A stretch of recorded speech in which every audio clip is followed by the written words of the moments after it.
أنا العبد الذي كسب الذنوب وصدته الأماني. تو اتنی طاقت اور قوت والا رب بڑی بڑی طاقتوں اور قوتوں کو ایک منٹ میں میٹ کر دیتا ہے.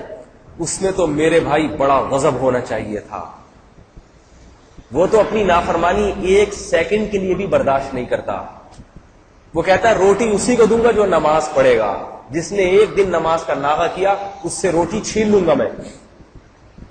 بتاؤ میرے بھائی, دفتر جانا چھوڑ دو اگر, تو پھر دفتر والے تنخواہ دیتے ہیں کیا؟ آپ کا باس کتنا مہربان ہو, کتنا خطاؤں سے درگزر کرنے والا, ایک دن 2 دن 3 دن برداشت کرے گا, بولے گا بھائی بہت ہو گئی ہیں چھٹیاں, ایک نوٹس بھیجے گا باز آ جاؤ. اس کے بعد اگلا نوٹس کیا آئے گا, آپ کو ڈسچارج کر دیں, آپ کو ملازمت سے نکال دیا. اب آپ کو بھائی میرے چھوٹے چھوٹے بچے ہیں, میں بڑا پریشان ہو گیا ہوں, بے روزگاری کا دور ہے.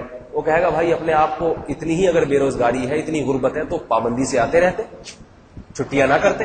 تمہیں خود اپنا خیال نہیں تو ہمیں بھی تمہارا خیال نہیں. اللہ تعالیٰ کہتے بے نمازی کو بھائی نماز پڑھنے آ جایا کر. 1 دفعہ کہا, 2 دفعہ کہا. اور دیکھو دفتر والے ہر دفعہ یاد دہانی نہیں کراتے کہ آپ نے ایگریمنٹ کیا ہے آفس میں آپ کو وقت پہ پہنچنا ہے. پہلی دفعہ اپوائنٹمنٹ کے وقت بات ہوگی, 8 بجے سے بھائی آفس کے ٹائم شروع ہوں گے, 9 بجے سے دوپہر 2 بجے تک. یہ دن ہے, یہ تاریخ ہے, آپ نے آ جانا ہے. 1 دفعہ نہیں گئے, 2 دفعہ نہیں گئے, گھر میں 2-3 لیٹر آئیں گے, بس 2 سے 3 لیٹر. اس کے بعد آپ کو ڈسچارج کر دیا جائے گا. یہی ہوتا ہے نا. لیکن اللہ نے جب پیدا ہوئے اس وقت کہلوایا, کان میں اذان کہلوائی. بچہ پیدا ہوتے ہی سب سے پہلے اس کے کان میں, مسلمان بچے کے کان میں کیا آواز پڑتی ہے؟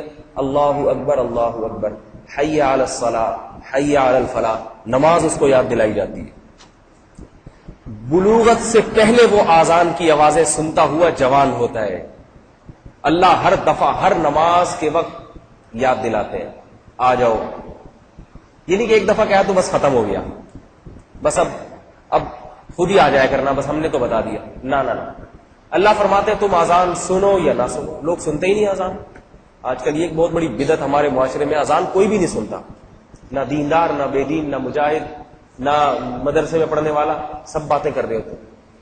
یہ سمجھتے ہیں یہ فضول ہے, بس مؤذن کو تنخواہ ملتی ہے اس لیے وہ کھڑے ہو کر ایک آواز لگا رہے ہیں. خدا کی قسم دنیا میں کسی کے درس کی اتنی اہمیت نہیں ہے کہ اس کو شوق سے سنا جائے جتنی خدا کی دعوت کی اہمیت ہے. خدا سے زیادہ دعوت کسی کی مؤثر نہیں ہو سکتی.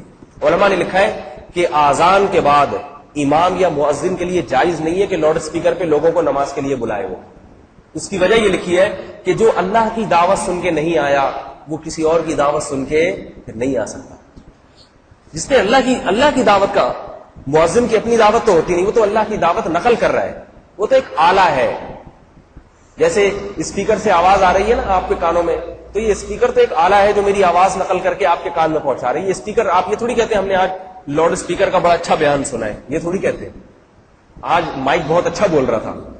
آپ کہیں گے بھائی بول تو مولوی صاحب رہے تھے, لیکن ان کی آواز دور تک پہنچ نہیں سکتی, اسپیکر ان کی آواز کو دور تک پہنچا رہا.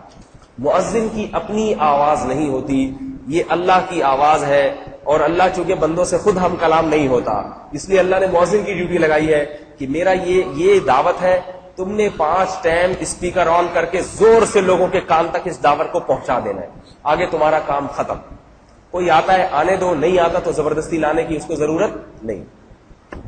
بار بار یاد دہانی, بار بار یاد دہانی. ہونا یہ چاہیے تھا کہ 1 دفعہ بلایا, نہیں آتے, 1 لیٹر ہمارے گھر اللہ کی طرف سے پہنچتا. اللہ تعالیٰ مؤذن صاحب کو کہتے جیسے میری یہ دعوت ہے نا, تو 1 لیٹر ہے قرآن کے صفحہ نمبر فلاں پہ وہ لکھا ہوا ہے, یہ فوٹو کاپی کرا کے اس کے گھر میں ڈال دینا. 3 لیٹر پہنچ جائیں گے, اس کے بعد کہنا آئندہ سے تمہاری روٹی بند. لیکن اللہ نے بند کی روٹی, بتاؤ میرے بھائی.